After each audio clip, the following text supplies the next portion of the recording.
Yeah. All right, I believe we are back, ladies and gentlemen. Are we back? Yes, we are back on the air live from Greenwood Hubbard Chevrolet. A little technical difficulties. Got a little gust of wind, and all of a sudden everything went downhill. Yeah, a little bit of wind, a little bit of humidity, and next thing you know, Ustream is not streaming. Well, we're back. We're good to go now, and we're going to talk some more sports. I think we want to go back to fantasy football. We are getting into fantasy football season here. Let's talk some general strategy beyond the don't draft Gronkowski in the first round strategy that we are a little bit torn upon, but that's another story. What are some basic principles when it comes to drafting, especially the first and second round picks, which are usually the most important for you to set the basis for the rest of your draft for your team for the year? Well, first of all, you need to know your league and know your league scoring system. Because, once again, I mean, if you don't get penalized so much for a quarterback throwing interceptions, you definitely want to look at Eli Manning, perhaps, as one of your top draft picks. Or maybe focus upon him and build your team around other top-round draft picks and then pick him up as a value pick, maybe in the 5th or 6th round, depending on how you want to do things. But it's most important that you know your league. Are you in a PPR league? Are you in a touchdown-based league? Is your league being penalized for interceptions, fumbles, so on and so forth? And then take a look at that and then figure out your strategy from there. What about you, Alex? What would you add to that? Oh, yeah, I have no problem with what Greg said there. I usually, just in general, would, well, since I'm always last, I usually don't get an opportunity to do this. I'm usually drafting last. I usually like to go my first 2 rounds running backs. Maybe even first 3 rounds running backs, but usually I think if you don't have the last pick, I would go running back the first 2 rounds and get a solid quarterback in the 3rd round. I think last year, my draft went Ray Rice, Andre Johnson, and Matt Stafford. The only reason I drafted Johnson instead of another running backs because all the other good running backs were gone. So I thought at the time Andre Johnson was just the best receiver available. So in general, I think you want to stock up on running backs first and get a good, decent quarterback in maybe the 3rd or 4th round. So that's the way I look at it. Yeah, I think running backs, there are so few out there that you gotta get who one. are not splitting time that if you're one of the first 4 or 5 picks, you almost have to take one of those top 4 or 5 running backs. The Ray Rice, Arian Foster's, McCoy, Jones-Drew. I think those are the guys that you need to be taking way up. And me having the 10th pick last year, I have no idea how Ray Rice fell to number 10. I think we had a couple people pick like quarterback. You had a lot of. Well, you know what it is though. You know what it is though, because our league we do 6 points of passing touchdown instead of 4. So this goes back to what Greg says. It depends what your settings are. You know how things are played out. So let's assume most formats are 4 points. 4 points for a passing touchdown. But if you have 6 points and all of it for a passing touchdown, you want to get a quarterback higher than usual. At least in my opinion. Now, what are your guys' opinions on combo picking? So, like, picking for example, Tom Brady with a Gronkowski, making sure you get both Aaron Rodgers with a Jordy Nelson, getting those combos, getting Stafford and Calvin Johnson together. Are you a fan of that? Because, I mean, either you're going to reap the benefits, or if the Lions have one bad day, then you're down in 2 positions. There's benefits and liabilities to both, as you just pointed out so aptly. I like the combos, especially if you have a high-profile quarterback that's going to keep putting points up on the board no matter what. If you got a guy that spreads the ball around tremendously, somebody like a Peyton Manning, for instance, and you happen to get one of his receivers along with him, yeah, I think that's a pretty good idea. Ben Roethlisberger with Antonio Brown might not be a bad combo pick because he always goes to Brown, it seems. Matt Stafford and Calvin Johnson, same type of situation, you know, Stafford and Megatron together. Brady and Welker, Brady and Gronkowski. Those are safe combo picks, but once again, if they have a crappy day, well, you know what? You've just lost yourself a bunch of points. Yeah, I agree with both of you. I mean, I think it depends who it is. I think it has to be reliable because either live by it or you die by it. Someone in our league last year picked Peyton Manning first and then Reggie Wayne 2.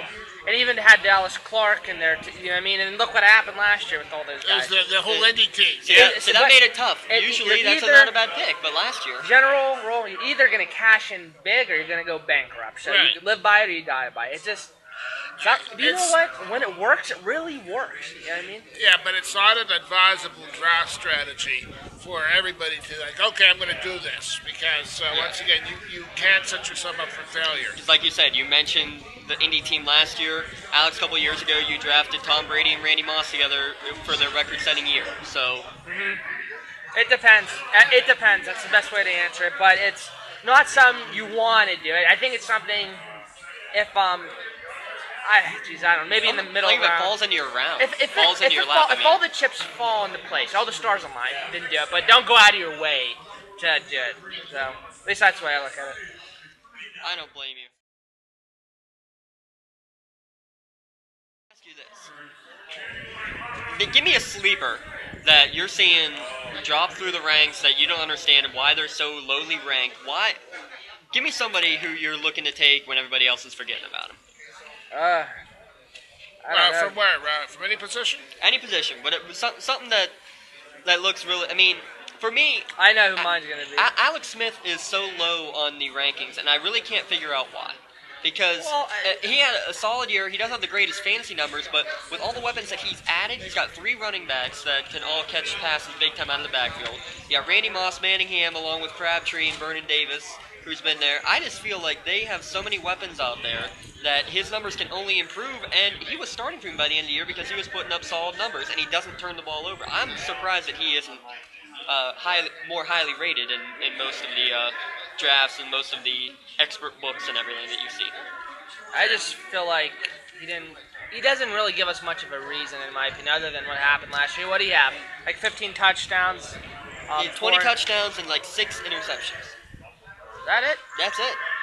I feel like it was, I don't know. But it just, because he hasn't really been that great throughout his career. 3,100 yards, 17 touchdowns, 5 interceptions, and 2 more touchdowns on the ground. Yeah, Alex Smith would be a definite sleeper. Another guy that I look at as a sleeper, possibly because he kind of fell off toward the end of the year, would be Andy Dalton. Yeah, I like that. Andy Dalton with A.J. Green out there. Plus, it's another year of Jay Gruden's offense. This team could be a threat to anybody in the AFC North. My sleeper, I've said this before, Brandon Lloyd, wide receiver from the New England Patriots. Listen, before all you look at me like I'm nuts, hear me out. Brandon Lloyd, when he was with the Broncos, was it in 2010? He went into beast mode. Of course, last year, he was traded to the Rams. But all the stuff I'm reading about the Patriots this year, they're trying to make Brandon Lloyd. Don't freak out on me. They're trying to make Brandon Lloyd what Randy Moss was in 2007. They're trying to make him the deep threat. They're going to be feeding him the ball a lot. So I think he potentially could have a very, very great year. I could see something like maybe 1,400 yards and maybe 15 touchdowns. Wouldn't go that far. I think it can. We'll see. Okay. Go for it. Real quick here, we have a special guest, the gentleman that invited us here to the Greenwood Hubbard car show. Greenwood Hubbard Chevy car show. Steve Rakita, Chevy Steve himself. Have a seat here, Chevy. On in. Hi, how are you? Doing well. About yourself, man. Couldn't be any better. So far, so good. Clouds look like they're staying north of us, and sunshine's coming out. People are coming from all over, from it looks like as far away as Columbus, from Pittsburgh. So, pretty excited. I think the biggest worry of the day right now is where are we going to park the rest of these cars? I know. You have so many cars. I have already gone walking around a couple times, and there was no room when we got here, and we got here right when we started. I just got done talking to one of my guys. I said, hey, we have a good problem here. Yeah. He's like, what? I said, where are we going to park these things? He's like, so we're going to improvise. Well, We that's might all have I to need use to that do. lift that's out there with the car up in the And usually a car dealership wants to get the cars off the lot. Yes, now we're trying I know. to pack them all in. How many years have you been doing this now, Steve? Well, I've been with the Greenwood organization for 12 years, and it's been fantastic. Great family-owned organization, supports the community, and this is just a small example of what we do to donate back to a nonprofit organization. In the past, I know we were involved with a bunch of different nonprofits, namely formerly St. Joseph's School in Sharon.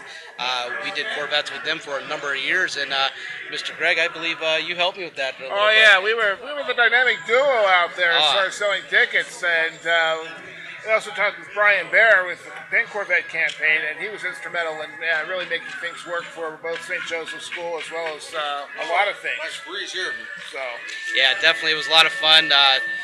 Great organization, school to work with. We did a great job, and definitely, people out there that bought Corvette tickets from the past will miss not seeing that Corvette raffle. But hey, we move on.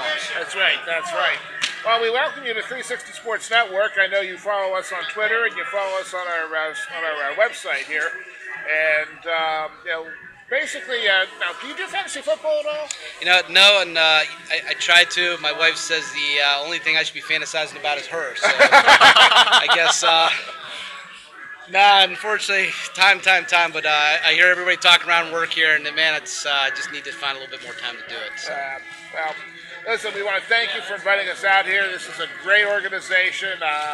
We've dealt with Greenwood Hubbard for many years, and if you need to buy a car or your car is looking sad, come down here and see Chevy Steve. He will fix you up.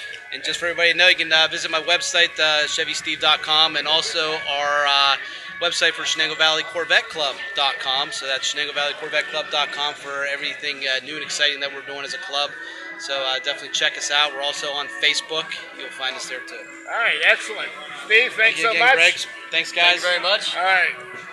And you can get all that information again on our website, all those websites again, ChevySteve.com, and everything else available on our website for you to check out. If you're in the Western PA, Eastern Ohio area, come on down. The sun is shining, ladies and gentlemen. I'm loving The this. sun is shining, the clouds are breaking, and yes, you know what? The humidity seems to have gone down a little bit, too. You know what? I'll take it. Oh, you know what? Alex just left the area. That's why the humidity left. Oh, you guys saying about me? So much for this family-rated show, I mean. We were talking about the humidity decreasing, with the clouds. Oh, there it is. That's right back. Yeah. Alex has sat back down. And the humidity has gone back up again. Hey, we got a special guest over here. Oh, little pooch. We got a pooch wandering around. He came in. I'm trying to. I don't want to get hit. Come on. Everybody is welcome. That's right. That's what we like. Hey, buddy. He's just wandering around doing his thing. He wants to check out the Corvettes, too. I can't say I blame Yeah, him. I can't blame him. Well, again, if you're in the area, come on by, stop by the Chevy Corvette show. Did he? Yeah. Oh, my goodness. Well, while I clean up the mess that the dog just started, we'll take a quick break when we get back. Again, if you're in the area, stop on by, check out some cars, ask us some fantasy football questions. We'd love to give you some help to help you win your league. We'll be back from Greenwood Hubbard Chevrolet.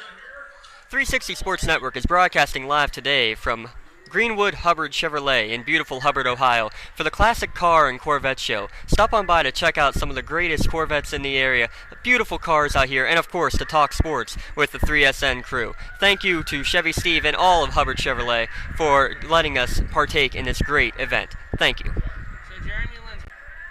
360 Sports Network is broadcasting live today from Greenwood Hubbard Chevrolet in beautiful Hubbard, Ohio, for the Classic Car and Corvette Show. Stop on by to check out some of the greatest Corvettes in the area, beautiful cars out here, and of course to talk sports with the 3SN crew. Thank you to Chevy Steve and all of Hubbard Chevrolet for letting us partake in this great event. Thank you. 360.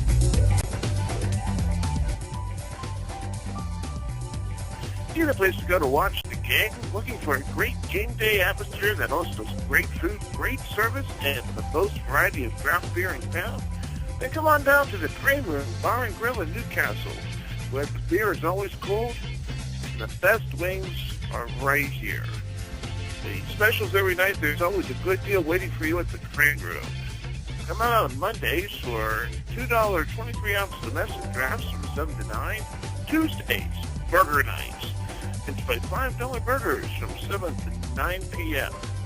Of course, if pasta's your gig, Wednesday's your night. pasta night goes bonanza. Thursday, it's pound-for-pound wings all night at $2 domestic drafts from 7 to 9, and mixed drinks are half off every Friday from 5 to 7 p.m. And Saturdays, from 7 to 9, it's $1 off draft beers. And for every Pirates game this year, enjoy a 23-ounce Icy Light for just $2. Whether it's to watch the game, at the bar, enjoy a night out at the outdoor patio, or sit down with your honey for dinner at the restaurant, the Crane Room has everything that you need. So come on down to the Crane Room, bar and grill, get your fix on wings, sports, and beer. Just off Route 18 in beautiful, sunny Newcastle, Pennsylvania.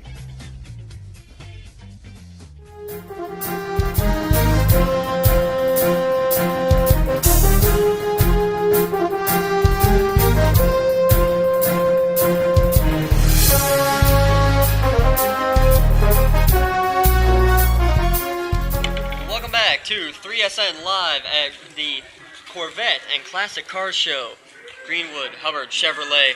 Here talking anything sports, enjoying the scenery, answering some fantasy questions as people walk by, because, well, we are here by the fans, for the fans, to give them whatever they need in terms of fantasy football. We even had a dog come by trying to join the show. He just wanted to see the cars, I think. Dog was looking for the dog pound, however, he was about 40 miles south of where he needs to be. But Yeah. And a couple months too early. a couple months too early, but you know what? Isn't that always the deal with the Browns? Well, better early than late, maybe? I don't know. I think the reason he took a leak on our poster was because he knew we were Steeler fans. That's probably what it was, dog con and all that. Luckily he missed. A couple national sports headlines we want to make note of. We mentioned earlier, reports are that the Paterno statue is staying up for the time being at Penn State. The Knicks are supposedly going to be getting rid of Jeremy Lin after they traded for another point guard today. Reports early that Lin might be going to the Houston Rockets. Lots of teams are going after Cubs pitcher Kyle Dempster. And the Cavaliers, Kyrie Irving broke his hand. Not during the game, but in slapping wall padding. Apparently he wasn't too happy with what was going on, or maybe he just, maybe that's his excuse to not play Kobe Bryant in one-on-one. Let me ask you about that real quick. Did you guys hear about that? That Kobe and Kyrie were going crazy, That like was they wanted cool. to go one-on-one? That was cool. It was just a legend and a young buck going at it. And what did Kyrie say? He gave his respect to Kobe Bryant. You know what I mean? Yeah, That's I think Kobe. he deserves some It's back, Kobe. though. I think he deserves some respect back, though. Look, I didn't think he said anything too insulting. I mean, they were going at it. What do you expect? You're a high school kid. You're a high school kid. I appreciate Kobe. I appreciate his greatness. As far as I'm concerned, he didn't do anything that wrong. It's how it is, man. You gotta let it know how it is. You gotta let the young guys know how it is. Okay, whatever you say. Alright, let me ask you another thing. You know, Kobe making the headlines. Kobe Bryant came out about a week ago and said that this Olympic team could beat the 1992 Dream Team that had Michael Jordan, Magic Johnson, Larry Bird, Charles Barkley, Patrick Ewing, Clyde Drexler was on that team. This was Jerry Stockton, Karl Malone. I mean, is he serious? I don't know. That's.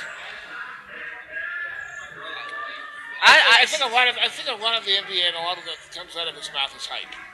Mm-hmm. Look, I don't know, honestly. I mean, maybe, but I don't know. I really don't know enough about both teams. I think I'm not an NBA guy, so that 92 team with Jordan, obviously Pippen, but Jordan, Magic, and an injured Larry Bird could take on any five of this 2012 team. Mm-hmm. Without a doubt in my mind. 3-on-5 that they could take them down. Oh, yeah. So, a lot of people think otherwise, but, whatever. I'm not even sure that they can win gold this year. I don't see the team chemistry that we've seen in other dream teams. I just don't trust it, no matter what happens. But, that's just me. I mean, I would hope that they can do it. The sheer talent on this particular team is definitely there, but you have to have the team chemistry. I mean, you get a bunch of guys together like this, you want them to play together, you don't want them to be a bunch of prima donnas. And going back, I mean, yes, I'm comparing apples to oranges. When you remember comparing the Pirates to the NBA stuff, but when you take a look at the Pirates, there's a definite team chemistry there. You don't have a whole lot of players on the Pirates that have gaudy-looking batting averages and ERAs, but you have a team chemistry, and that's what's carrying this team. Now, going back to the NBA team, do they have this chemistry? It's kind of questionable at best right now. I agree, and it's disappointing, I guess, because I don't know, that is the, obviously the USA is so dominant in basketball, yet with, I think it's the top 6 scorers in the NBA this year are all on this NBA, are on the US Olympic team now, but I'm still not convinced that they're going to win as a result, and I think that is just asinine, I guess, is the best way to put it, and it's just disappointing. Now, let me ask you this. The Olympics are coming up. What are you most looking forward to for the 2012 Olympic Games in London? What's your, I guess I should say your favorite sport, your favorite event, your favorite whatever. What are you looking forward to in 2 weeks from London? Track and field, the basketball. Actually, what I'm looking forward to right now, James, is Holly Mangold winning the gold. Nick Mangold's little sister from Columbus, Ohio, a virtual nobody, is making women's powerlifting a professional sport. And you know what? That to me is what the Olympics are all about. Taking an obscure sport and making something happen and getting people behind that particular sport. I mean, who ever heard of curling before the Winter Olympics, this last Winter Olympics? Yet there were curling teams up north. It really is a fun sport. I never had so much fun watching curling. I was speechless. Yeah. At how, I mean, you're right, that's how it works. How many people followed swimming before Michael Phelps started going crazy? The people who remember the Mark Spitz days however many years ago. But any of the young guns had no idea what was going to be happening, and all of a sudden a kid named Phelps goes and wins 6 gold medals. And we are actually hoping to get Holly Mangold as an interviewee on 360 Sports Network. We're working to try to get that to happen. Hopefully before the Olympics, but not, I mean, if we can't get her before the Olympics, we're definitely going to try to get her after the Olympics. Hopefully after a gold medal performance from her. I believe she is participating in the 300 kilogram status. I'd have to check that to be sure, but best of luck to her. Best of luck to all the American Olympians. One of the big stories, I mean, every year, Bill Plaschke said it best, and I'm going to butcher the quote, but every year there is some story that takes us and runs away with the stories. And this year it might be a guy who has no legs who might run away from us. Yeah. Oscar Pistorius from the Republic of South Africa has qualified for the Olympics in the 400 meters and the 4x400 meter relay team. And he is a double amputee. He lost both of his legs when he was in, I believe it was primary school. And since then, he tried playing rugby, didn't work. He used track just as a rehab, but he turned out to be a very, very gifted runner and has made the team. Now here's the dilemma, because there are many people out there who claim that his prosthetic legs, the cheetahs, as they are called, provide him with an unfair advantage. Well, look, I have no problem with him running this race. I know a lot of people are unhappy about it. As far as the unfair advantage goes, I really don't know. I mean, I couldn't tell you. I don't think, though, it should be held against him because of his prosthetic leg. What happened about opportunity, giving everyone an equal chance? You know what I mean? I think it's a great story. You know what I mean? And as far as I'm concerned, no one's really complaining. None of the other racers are complaining about it, as far as I know. I haven't heard any racers complain. Then fine. I mean, I don't know if they're doing it because they don't want to make a big deal out of it, how they really feel, but to me, it's kind of like a no harm, no foul. Let it happen. Alex, our grandfathers, both your grandfather and my grandfather, lost a leg. And to watch his struggle with a prosthetic leg, granted he was in his 70s at the time, late 60s and early 70s at the time when he had the prosthetic leg, but he struggled every day to walk with that particular leg itself. Now, to be a double amputee, the amount of leg strength that you have to have and body strength that you have to have in order to attain a decent balance and not to be falling over, coupled with the fact that this guy is taking up running. And granted, now prosthetic legs have come a long way since the time that my grandfather lost his leg back in the late 1970s. But getting back to this, the amount of work that this person has to do to achieve a normal status, let alone to run or to be a competitive runner. Whoever is saying that his legs give him an unfair advantage, no. Yeah. What about all his disadvantages? Yeah. You know what I mean? I'm sorry, but for some reason, I bet any of the other runners are happy with the legs they have. You know what I mean? I don't think they're sitting there saying, "I wish I had prosthetic legs so I can run faster." So, I think this whole thing. And here's the story for him. 4 years ago, he was qualifying. He wouldn't have qualified, but he ended up being declared ineligible because research found that the legs he was using provided him with an unfair advantage, that he was providing more speed and more strength than a standard pair of human legs. They then did more testing after the Olympics and found out that, yeah, he actually does get a little bit more flat line, straight line speed, but when it comes to starting and going around turns, he loses so much. Not to mention the amount of muscle that you've already lost from there. You're trying to run with half of a leg, and the pain that will have to come with it too. That suspension was overruled, rightfully so, and now he's in there. But still, people go crazy. And social media saying, he's got springs for legs. He shouldn't be allowed out there. Yeah.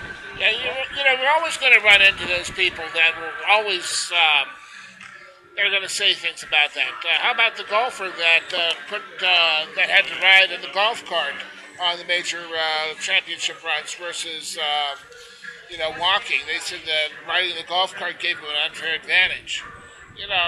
That's totally preposterous. When it comes right down to it, I think the Olympics are to be a place where you're going to honor those people who give themselves, who give a commitment toward the sport, and who excel at what they do.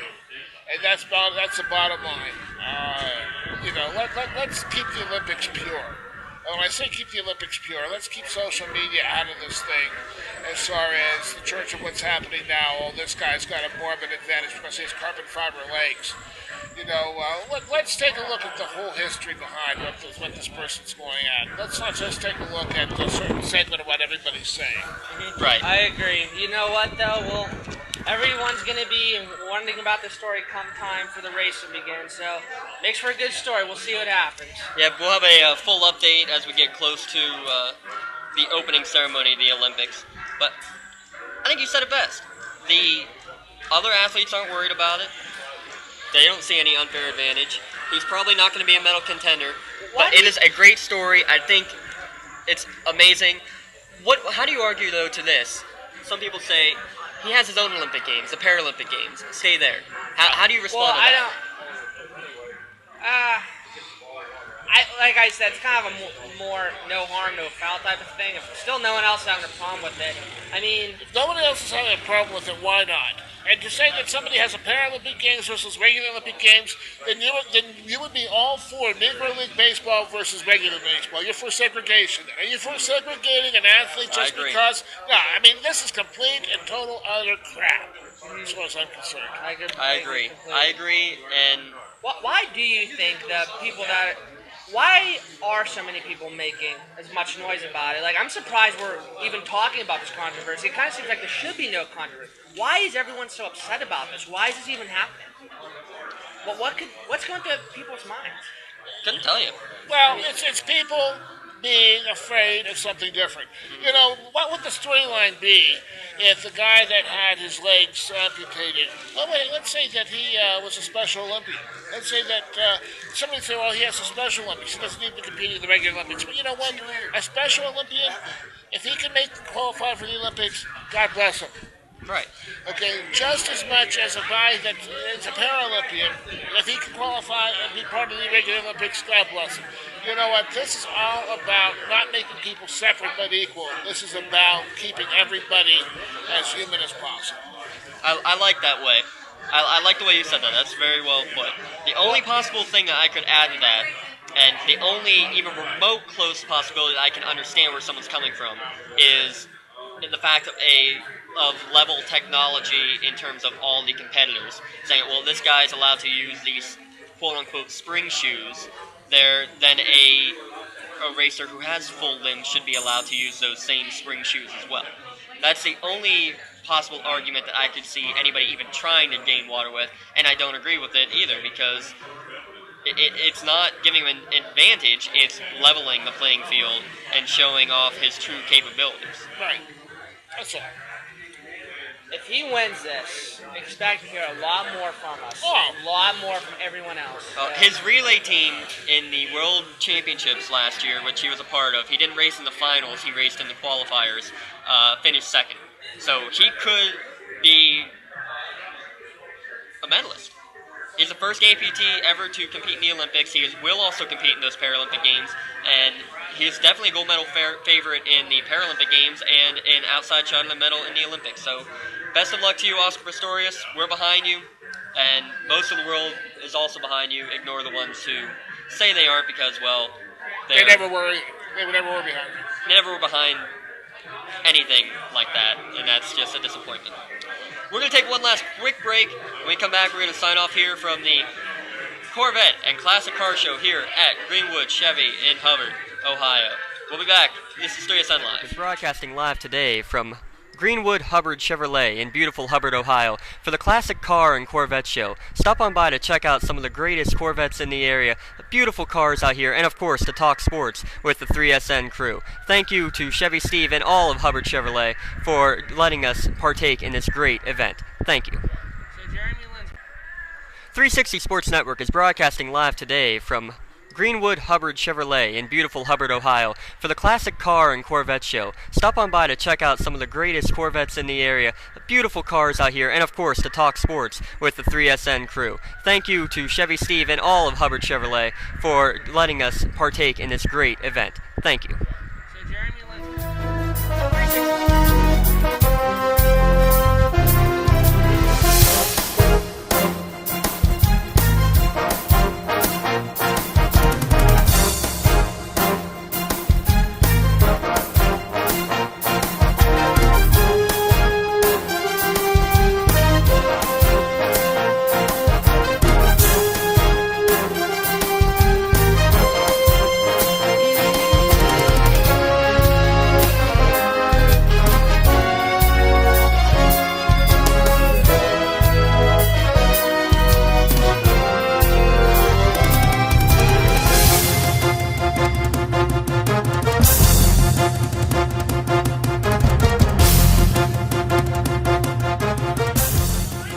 Welcome back. We're here in our final segment here at Greenwood Hubbard Chevrolet, the Classic Corvette and Classic Car Show here. I want to give special thanks to Steve Rotuno, otherwise known as Chevy Steve on his website, ChevySteve.com. Steve Rotuno has been extremely gracious in allowing us to set up our booth here and to talk to folks about anything and everything regarding sports. So special kudos to Greenwood Hubbard Chevrolet and Chevy Steve. And if you're listening, come on down here. This is a really, really great car show. I mean, I'm staring at a 1973 Dove Gray Corvette. It's like a Dove Gray metallic. It's absolutely a gorgeous car. I mean, if you love the cars from the 70s, this is definitely... Yeah, I mean, you've got the 70s, the 80s, the 90s, and you even have a car that looks like it's a 54 Corvette sitting here. I saw one from the 1940s over there, Greg. Well, it's not a Corvette from the 40s, but there are cars here from the 40s. There's a pair of Chevy Bel Airs there from the 50s. Looks like 257 Chevy Bel Airs. Absolutely gorgeous. If you love cars, you're a motorhead, you love sports, come down here. You owe it to yourself. It's a great afternoon. It's going to go on all day here. And I just checked the radar, Greg. It is clear. There's nothing around. A little breeze to cut the heat. The sun's behind the clouds right now. You have no reason not to be here. Exactly. Yeah, this is where it's all happening, right here in beautiful Hubbard, Ohio. Well, we're back here. Alex is back, and our last segment, we're going to talk a little bit about pit football. And see where pit football is going. And some people are saying they could be BCS bound. What do you say, Alex? I don't know about BCS bound. I think I'm very optimistic what Paul Chris will do with this program. Here's the thing, though. Even though I don't think they'll go to a BCS bowl game this year, if there ever was a year for them to get to one, it's this year. Their schedule is so weak. They only have one tough opponent in Virginia Tech, and I think they go at Notre Dame, and that's basically it. They potentially could go like 10-2 or something like that. I don't think it will happen just because, you know, Pitt's only did that one time in 30 years, and that was with Dave Wanstead a couple of years ago. So I think Pitt, if they can get Tino Sinceri if they can only have him throw maybe 10 to 15 times a game, and if Paul Chryst can work his Wisconsin magic, they could go 10-2. I see something maybe like 8 wins, but the more I talk about with one of my Pitt insiders, he's convinced that they will not lose more than 2 games this year, and it probably will be the Notre Dame-Virginia Tech game, or those 2 teams. So, I mean, we'll see, but I think within the next 5 years, Chris is here for 5 years, I do expect at least one BCS bowl game appearance. And another reason for that is, too, I think the ACC is weaker than a lot of people think, and even though I know it's already portrayed as a weak division, there's really not that many tough teams in there, Dotson.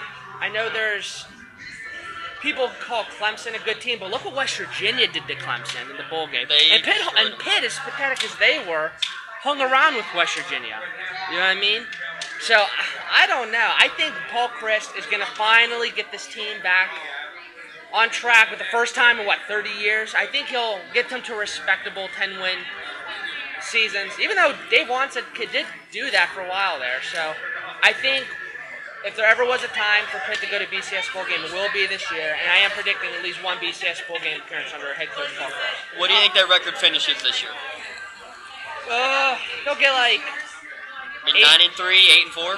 8-4, 9-3, maybe 7 wins, but it's a high potential they could maybe go 10 wins, only because their schedule's so weak, you know what I mean?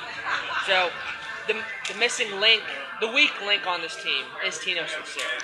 And you're saying only making them throw 10 to 12 times. That's tough to win a college football game like that unless you're running my famed triple option. If it's not Paul Chryst, man, when he's done at Wisconsin, of course, he had the mobile quarterback, but now he's recruited Trevon Chapman. So I think Paul Chryst, because he has 3 great running backs now, Russell Shell and Ray Graham, and Isaac Bennett's been a beast. I expect to see a 3 running back formation Pitt football team this year. So, Wow.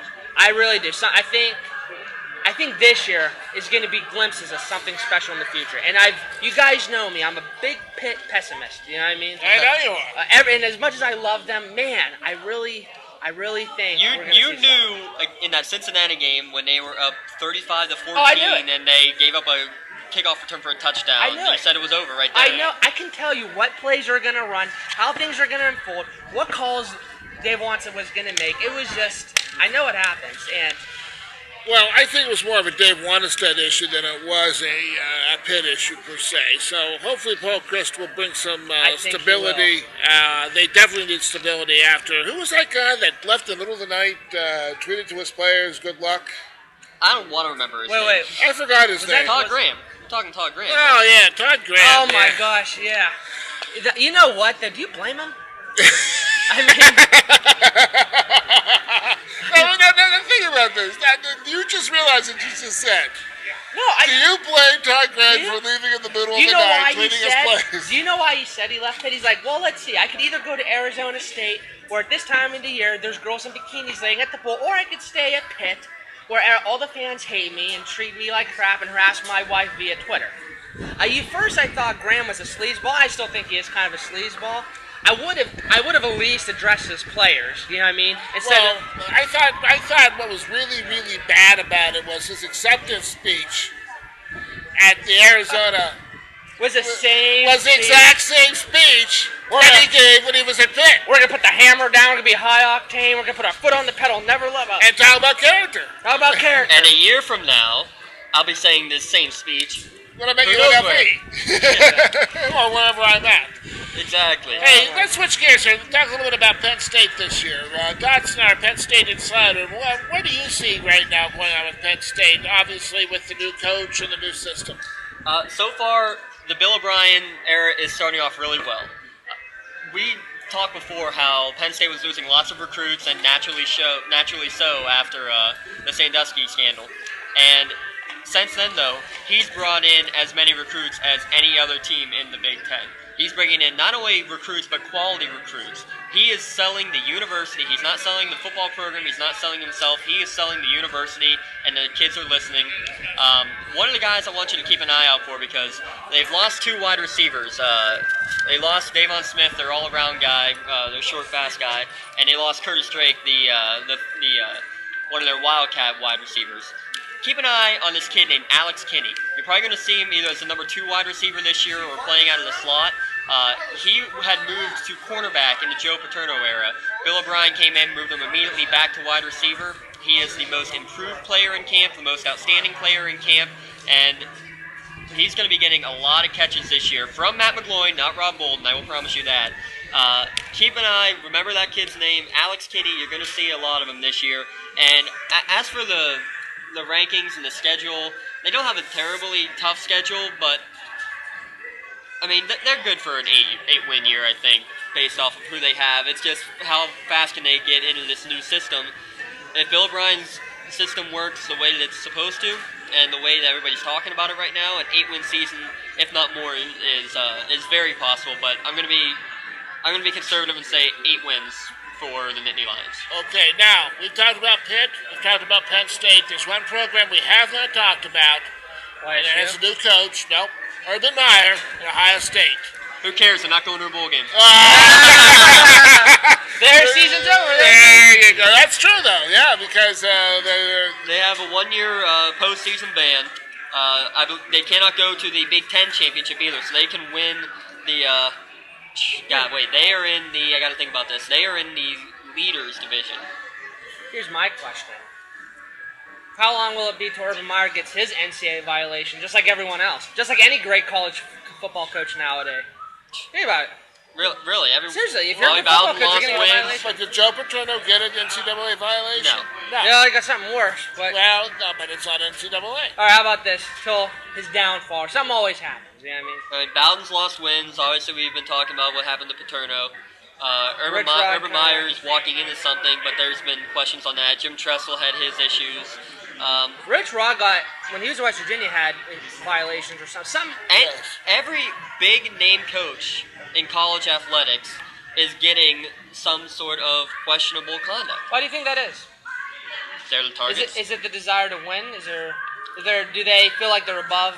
Some of it is that sanctions, they get like that they you play to win the game, right?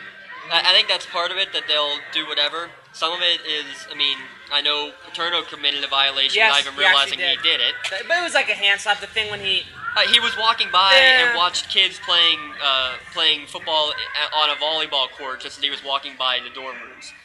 He's like, oh, that was a violation? I honestly didn't know that.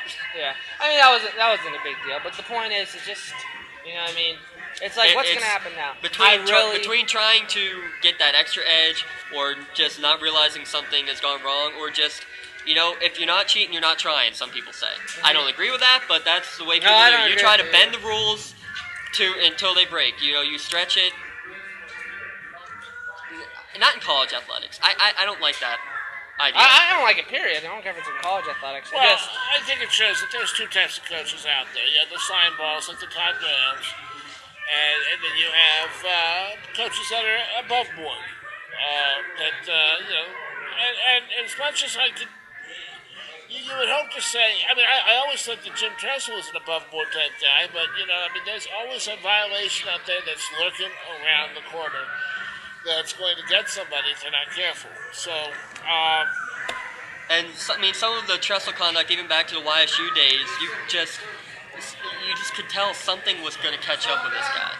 And, I've talked to people who have said that for years, that there was something about Tressel that they could tell was not right.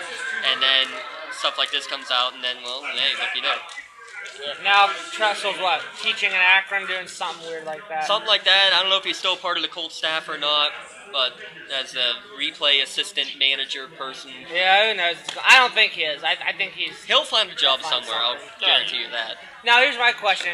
You're also a Notre Dame guy. Oh, you're also Michigan. You got a few teams. How do you see, just real quick, briefly, how do we expect to see Notre Dame and Michigan State fare this year? Notre Dame, another year under the Brian Kelly system. They're going to keep improving. They have an outside shot of the BCS Bowl this year. They really do, because all they need is 10 wins, and they have a great shot of getting one of the BCS Oh, Bowls. Notre Dame will get in it. I mean, They're the Notre thing Dame. is, they always have the tough schedule. That's going to make it difficult. They have to go to USC, I believe it is, this year. Whether home or away, doesn't matter. USC is going to be a powerhouse, in my mind, this year. So keep an eye on them, too. But I think a 9 to 10 win season for Notre Dame for sure, especially as they get a whole nother year under the Kelly system. Michigan State, keep your eye on them.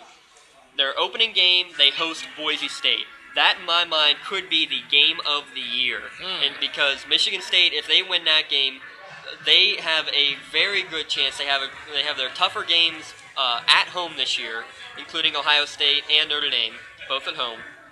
They got Michigan on the road as really their only difficult road game.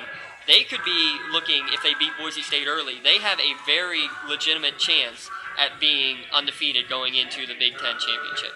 But it all comes down to that first game, because Boise always plays well against these big name schools in the opening game.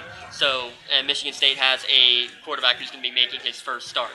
If they can get through that first game, they can easily make a big run to the Big Ten championship and beyond. Keep an eye on Michigan State. Don't let them fly under the radar. Okay. It's 3 minutes still. What's that? 3 minutes till noon. You gotta go? No, I mean, should probably have to. All right. Yeah, it is almost 12 o'clock. We're going to have to be taking off here shortly. But Final words, guys. Just anything you want to say, just get it out there. Final words.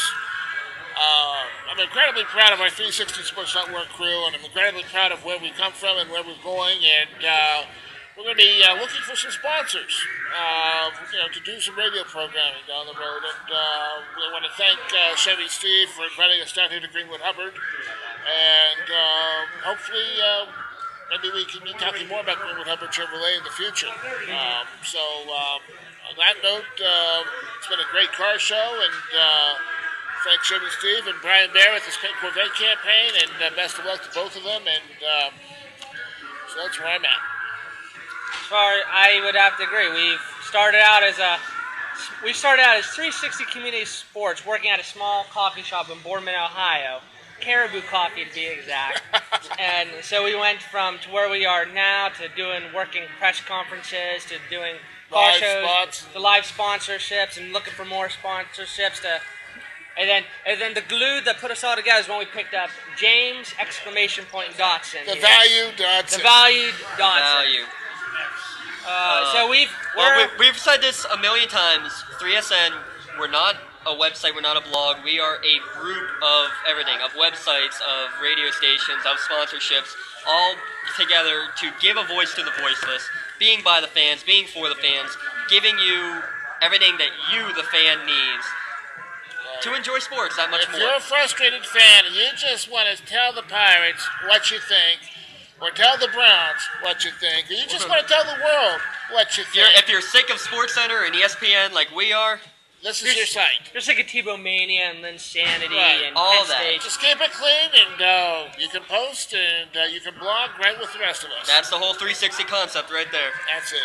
Well, we're going to sign you off with some beautiful views of the Corvettes again. It's been a great day. Come on down. In the meantime, keep on board with 3SN. Yep, and we will be posting our running backs and our wide receivers podcasts within the next 2 to 4 days. And also, we're going to be doing a live mock draft from the Crane Room in about a couple weeks here. So if you want to stop by, join in the broadcast, tell us if we're wrong, let us know. And also check out our special segment that we have on our 360 Sports Network, where you can basically do your own mock draft. You can, yes. Essentially, we give the projections on stats. You give your scoring system, your league settings. We make your cheat sheets for you. Yes. It's just that easy. They come up. It's perfectly customizable, personalizable. You make it the perfect cheat sheets for you. You can't beat that because that's what's going to make your league, your draft, as best as possible. Based upon your scoring system. If you want to win your league, check us out. On that note, good day. Take care. See you on the other side.